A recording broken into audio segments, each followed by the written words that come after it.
Hi Capricorn, and welcome to your horoscope for May 2025. Thanks for joining me. It's a pleasure to be with you today.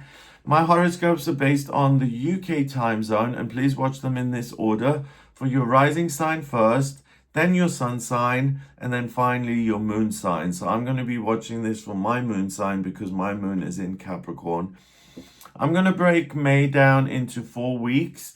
I'm going to pay particular attention to what the moon is doing, how it moves through the houses of your chart, and in what areas of life it supports you and when.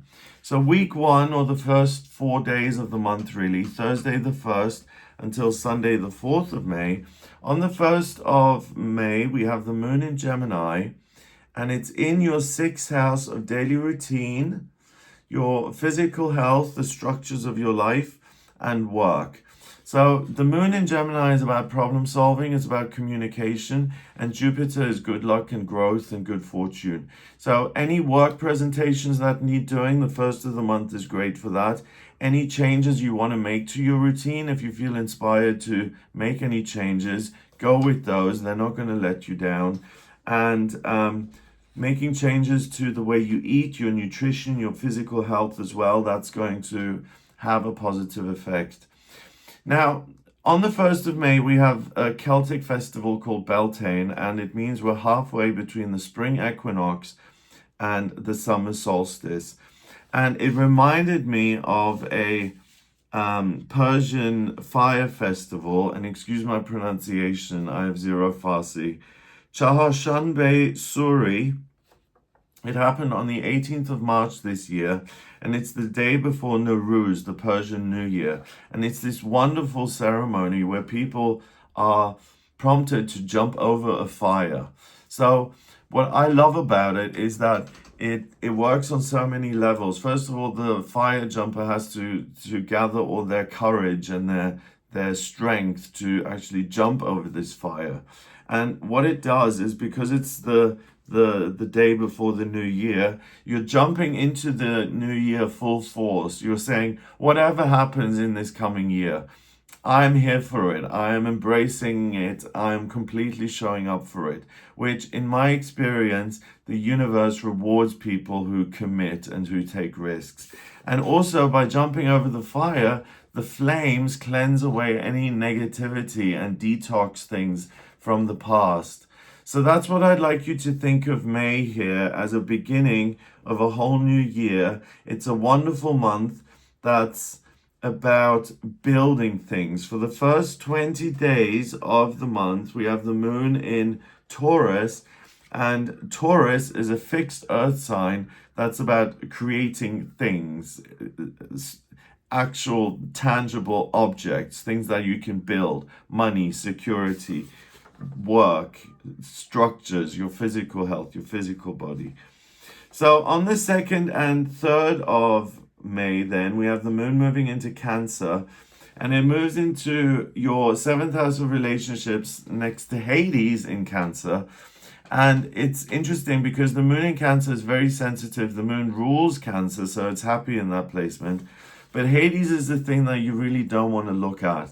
So the 2nd and 3rd are an opportunity for you, Capricorn, to fix any relationships that are problematic for you at the moment. Maybe you're estranged from a family member. Maybe you had an argument.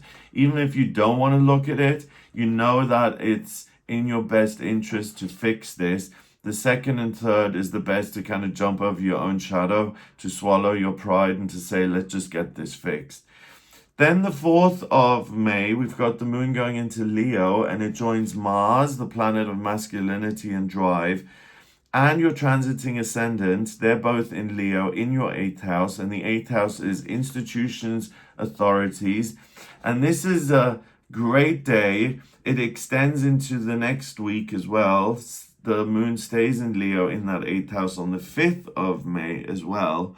It's a great time to present yourself to any institutions. So to get your foot in the door, if you want to get your manuscript looked at and published, if you want to go for a job interview, if you want to do a public presentation, if you want to launch your podcast, if you want to launch your YouTube channel, anything like that, It's also a good time for negotiations, any legal issues, anything to do with the government, with the tax people, for you to show up in a way that's confident and for you to get an outcome that you're happy with. On the 4th as well, Pluto, the planet of transformation and change, death and rebirth, it retrogrades until the 13th of October. And when the outer planets retrograde, the energy is expressed inwardly. And Pluto retrogrades in your second house of money. And what you'll notice is Pluto in Aquarius is about new ideas coming to life. And between the 4th of May and the 13th of October, you'll start to get new ideas of how you can create an income, maybe an extra income. If you're retired, how you could create a side gig or an income other than your pension. It's about ideas that lead to you having more financial security and prosperity and having a bit of extra that you can use to spend on whatever it is you want. What's also very, very interesting and great about May is that we have all the personal planets, Mercury, Venus, and Mars. They're direct all month. So Mercury is communication and transportation. Expect very few issues with that. Venus is the planet of love and beauty and creativity and what you give life to. That's in Aries in your 4th house. So now's the time to start the new business, to start the new relationship. And Mars is ambition and drive, and that's in your 8th.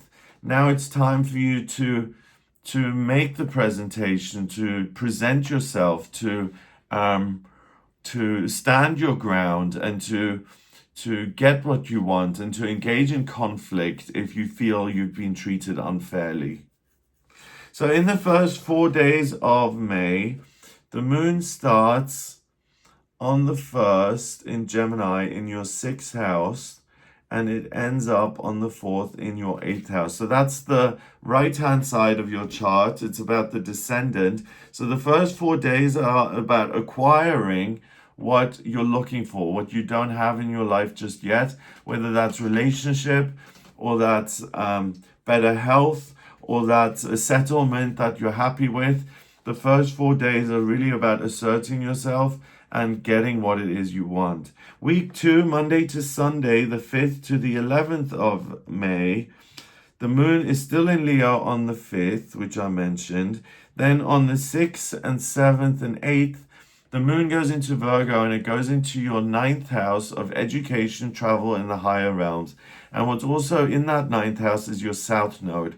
If I'm looking at your natal charts in a personal reading, your South Node and your North Node, they show me where you're coming from on a spiritual level and the direction you're moving into. So what your life purpose is, what you're trying to accomplish, right?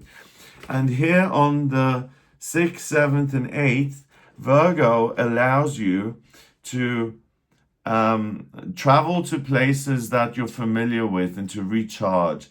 It allows you to learn things that you may have forgotten and to brush up on knowledge that's necessary now that would be useful.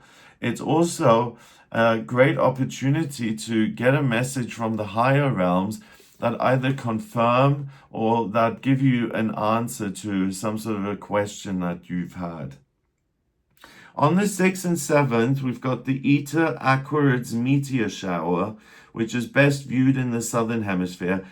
I'm a Western astrologer, so my astrology is based on the seasons and it's based on the northern hemisphere. So whether you're watching this in the northern or southern hemisphere, the energy is the same. But these meteor showers, you'll be able to see them in the southern hemisphere, in the actual sky, much better. And they stem from the constellation of Aquarius. So it's an opportunity to see beyond the detail of your life and to discover things that are designed for the betterment of humanity, that will serve everyone in some way. And what I think would be a good idea, and I mention this to all the signs, instead of making a wish for yourself, make a wish for someone you know.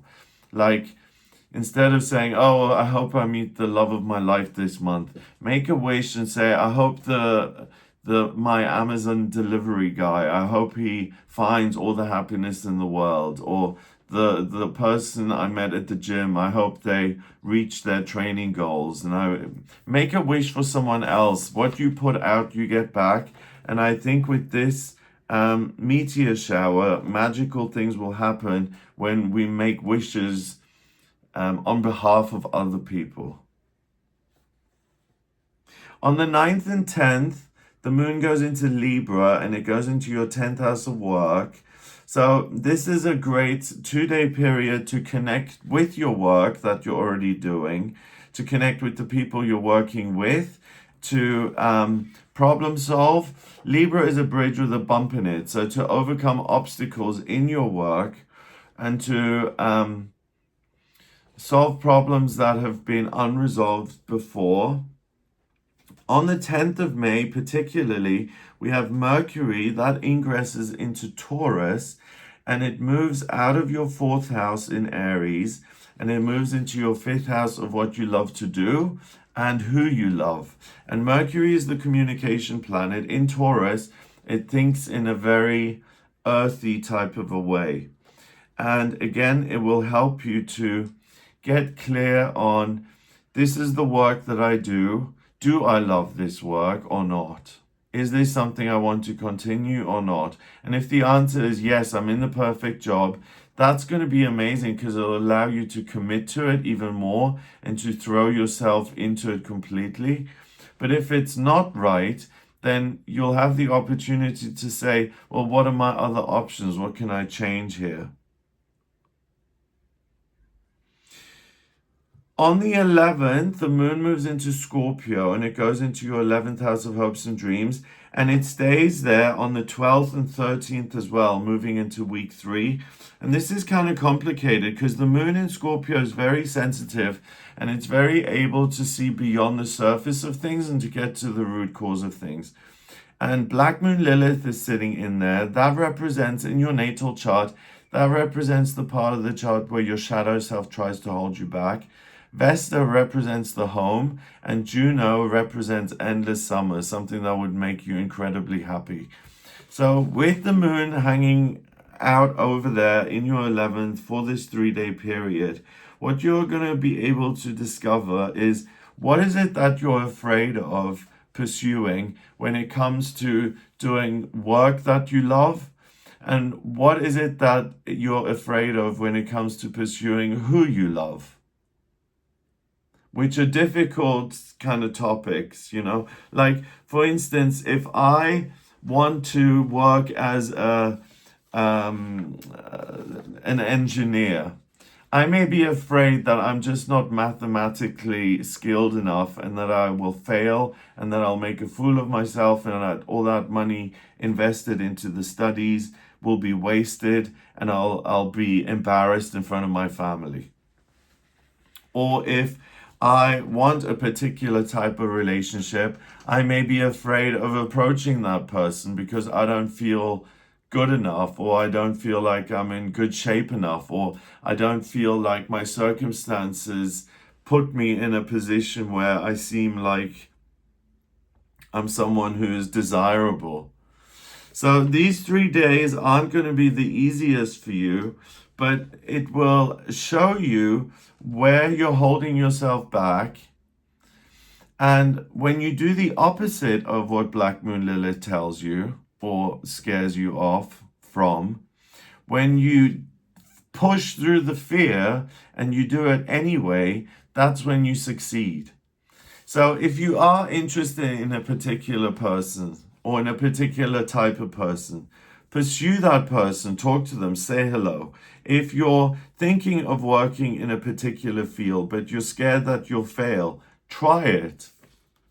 It's better to try something and to fail than to have never tried at all. And don't let fear govern your life. And the second week here, this 3-day period is an opportunity for you to beat fear into the ground and to say, there you go, I have mastered you. I'm not going to let you run my life. So in week 2, from the 5th of May, the moon was in your 8th house and it ends up on the 11th in your 11th house. So that's the very top half of your chart. And that is really your work and your hopes and dreams and what you know and the organizations and the groups you belong to. So what is it that in any of those areas where you're holding yourself back and where you can jump over your own shadow and you can say, actually, I'm not going to be afraid. This is something I've dreamt about. I'm going to make it go. I'm going to see if this will work out for me and see where I end up. And it's very likely that you succeed. Black Moon Lilith is very telling because whenever it sabotages you like this, it's an indicator that when you do the opposite, you're getting warmer and you're likely to succeed. Week 3, Monday to Sunday, the 12th until the 18th of May. Moon still in Scorpio on the 12th and 13th. Then, especially on the 12th of May, we have a full moon in Scorpio. So the moon reaches its climax point during its 28-day cycle. It's going to be fully illuminated and it lets go of all of its energy. It showers you with Scorpio energy. So that's the day where you will be clearest on, this is my fear, this is what's holding me back, let me do the opposite. On the 14th and 15th, the moon moves into Sagittarius and it goes into your 12th house of spirituality and spiritual strength. The moon in Sagittarius is an adventurer, it's an explorer, it likes to have new experiences. So if you're a Capricorn who's never been interested in spirituality, or maybe it's been one of your fears, what if I try and meditate and there's nothing there? Or if you've just it's never showed up on your radar. The 14th and 15th are a great time for you to explore the spiritual side of things and for you to discover something that brings you great joy and that provides you with a sense of confidence and power. Then on the 16th, 17th, and 18th, the moon goes into your sign of Capricorn and it goes into your first house of self. So these 3 days are great for you to get any work done, but also to make plans to work on realizing those things that you've been afraid of in the past, where you haven't put yourself out there enough, and to overcome those blocks and to put them in the past. So I know that a lot is being asked of you here, and it sounds kind of frightening, but Capricorn, we all have fears in life, right? And if we let our fears prevent us from doing what we really, really want, our lives are going to look very small. And that's what the shadow self wants. It wants us to be isolated and unhappy so that we resort to behaviors which are even worse, and then it becomes a downward slope. Now, the houses the moon has covered in week 3, on the 12th, it started in your 11th. And then on the 18th, it ended up in your first house. So that's houses 11, 12, and 1. That's the very left-hand side of your chart. And that's very much about your ascendant. It's very much about who you really are. So spirituality, getting real on your hopes and dreams, doing the work. That's what week 3 is all about, and it enables you to make a ton of progress towards getting to where you want to be. Now, week 4, this isn't really a week. This is 13 days, I think. It's Monday to Saturday, the 19th to the 31st of May, so it's pretty much the second half of the month. On the 19th and 20th, the moon is in Aquarius, and it's in your second house of money next to Pluto and Pallas. This is a great 2-day period to make financial decisions. And on the 20th of May as well, the sun enters Gemini and it goes into your 6th house of work. So these 2 days are great to look at your investments, your securities, your finances, but also the work that you're doing and whether there is a way to renegotiate your contract so that you're getting more out of the work that you're already doing, or to even look at other options when it comes to your work and working differently. If you're a student, it may be an opportunity to look at, hey, is my major still right for me? If you're retired, it may be, I'm working towards something. Maybe I've lost interest in that. Maybe I want to work towards something else. So it's about getting back on track as far as your interests are concerned. Then on the 21st and 22nd, the moon goes into Pisces and it goes into your third house of communication next to your north node and Saturn. Now, Saturn is structure and security. If I'm looking at your natal chart, the north node shows me what you're trying to accomplish in your life, like your life purpose. And here in this chart for May, with the north node being at 24 degrees in Pisces in your third, the point of the 21st and the 22nd is for you to have some sort of spiritual connection or experience. So the message I'm getting is that the universe wants to get through to you somehow. It wants to encourage you to face something that you've been avoiding and to succeed as a result of you showing up and facing the music head on. And it wants to support you in that so you're not on your own. On the 23rd, 24th, the moon goes into Aries and it goes into your fourth house of family. It sits next to Neptune, Venus, and Chiron. They're also in Aries. Now, Neptune is the planet of hopes and dreams. It's been in Pisces for the last 14 years. It's gone into Aries on the 30th of March, and it's time to realize your hopes and dreams. Now, the message I'm getting for you, Capricorn, is that if you have had certain things occur to you that you're like, hey, this is something that I have always been interested in, but I've dodged for whatever reasons, and I'm now going to pursue this, and you start telling family members about it, some of them may not be able to share your vision, and there may be conflict. So I would suggest that if you've got plans for the future, don't share them with family members on the 23rd and 24th, because a lot of them will try and bring you down or will try and encourage you to keep things exactly the same because they don't want to worry about you, which is code for them not wanting to have to think about you too much, for you to just be on track and fine so that they can get on with their own life and not have to worry about you or think about you. Keep things to yourself if you want to avoid conflict.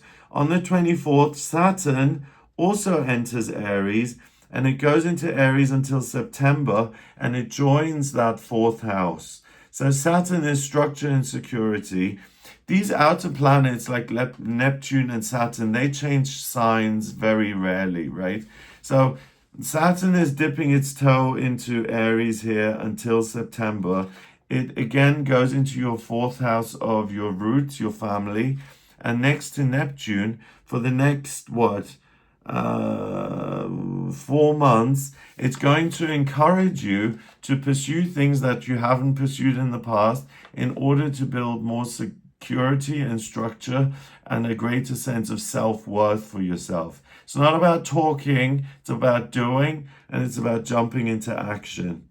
On the 25th and 26th, the moon goes into Taurus, and it goes into your fifth house of what you love to do, and also love, who you love, romance, relationships. We've got Uranus in there, and we've got Mercury in there. So if you're single and you don't want to be single, these 2 days, the 25th and the 26th, are the best 2 days to approach the person you're interested in, to make that connection and to have a happy outcome. On the 25th of May, we have Mercury ingressing into Gemini, and Mercury goes into your sixth house of work. It joins the transiting midheaven, the transiting sun, and transiting Jupiter, the lucky planet, all in Gemini. So from the 25th of May until the end of the month, expect something really positive to happen in your working life. Good news, some sort of unexpected surprise, something positive happens in your daily routine, your working life, or the structure of your life. Maybe some pressure is taken off. Maybe something positive comes in that inspires you.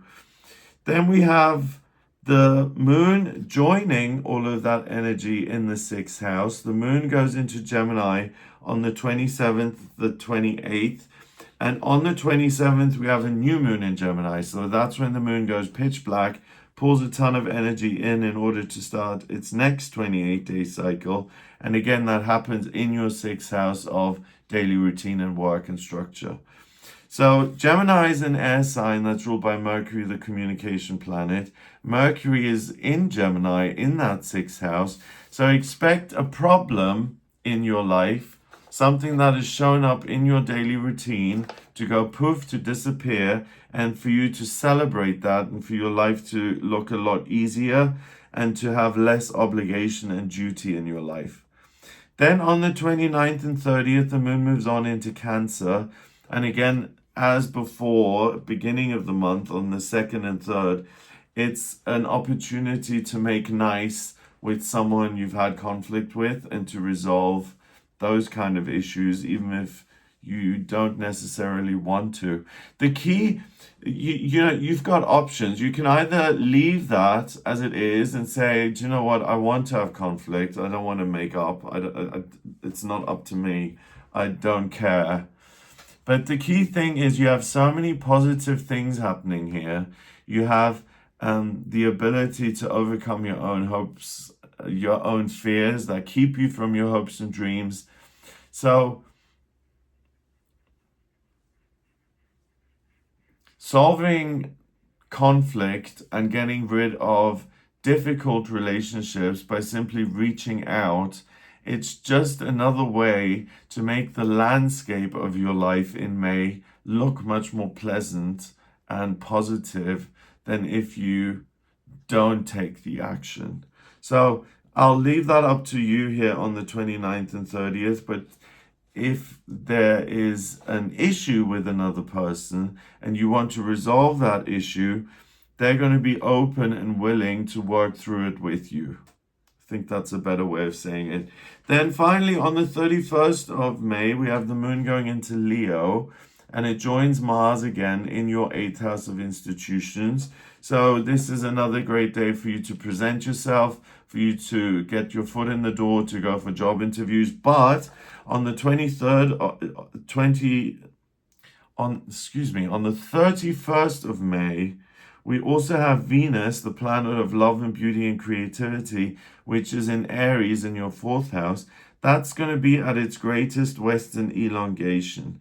So it's going to be easy to see Venus in the sky, in the east, just before sunrise.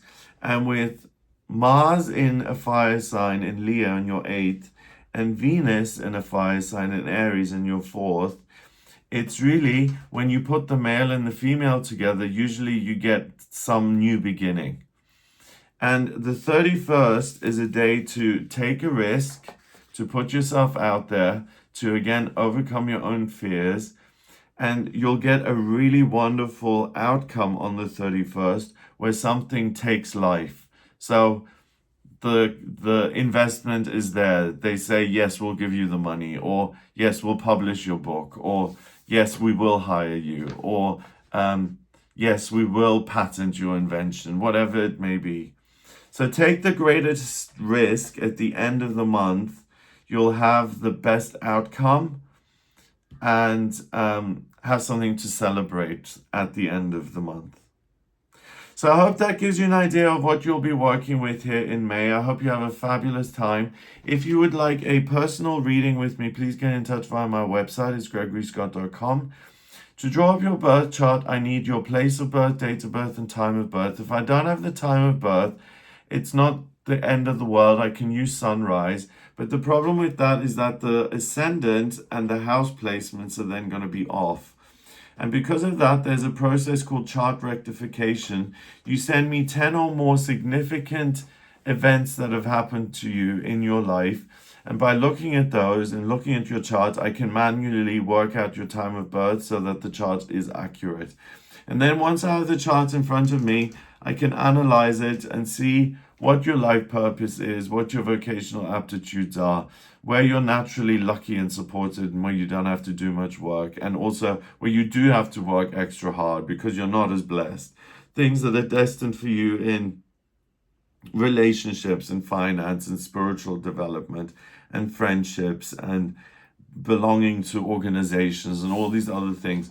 To look at what's coming up in future, I look at your transits and your progress chart. And to look at locations and which locations will work for you, I look at your astrocartography. And what that does is it takes your birth chart, but it just changes the perspective. So when I'm looking at your natal chart, it's me on Earth looking up. With the astrocartography, it's the other way around. I am in the sky, so to speak. I look down on planet Earth, see how the planets were moving over different parts of the Earth at the moment you were born, and how certain areas then influence you. So Mexico City may be ruled by the sun and may be great for you, but Geneva in Switzerland may be ruled by Jupiter and maybe even luckier and maybe even more positive. So if you're thinking of making a move or changing locations and you'd like me to look at the astrocartography for you, then please do get in touch for a personal reading via the website gregoryscott.com. If you like this video, give it a thumbs up, please. That's what helps it show up in the algorithm in searches. Share the video with someone to help the channel grow. That would be awesome. And please subscribe for future videos. I hope you have a wonderful May, and I'll speak to you soon. All the best.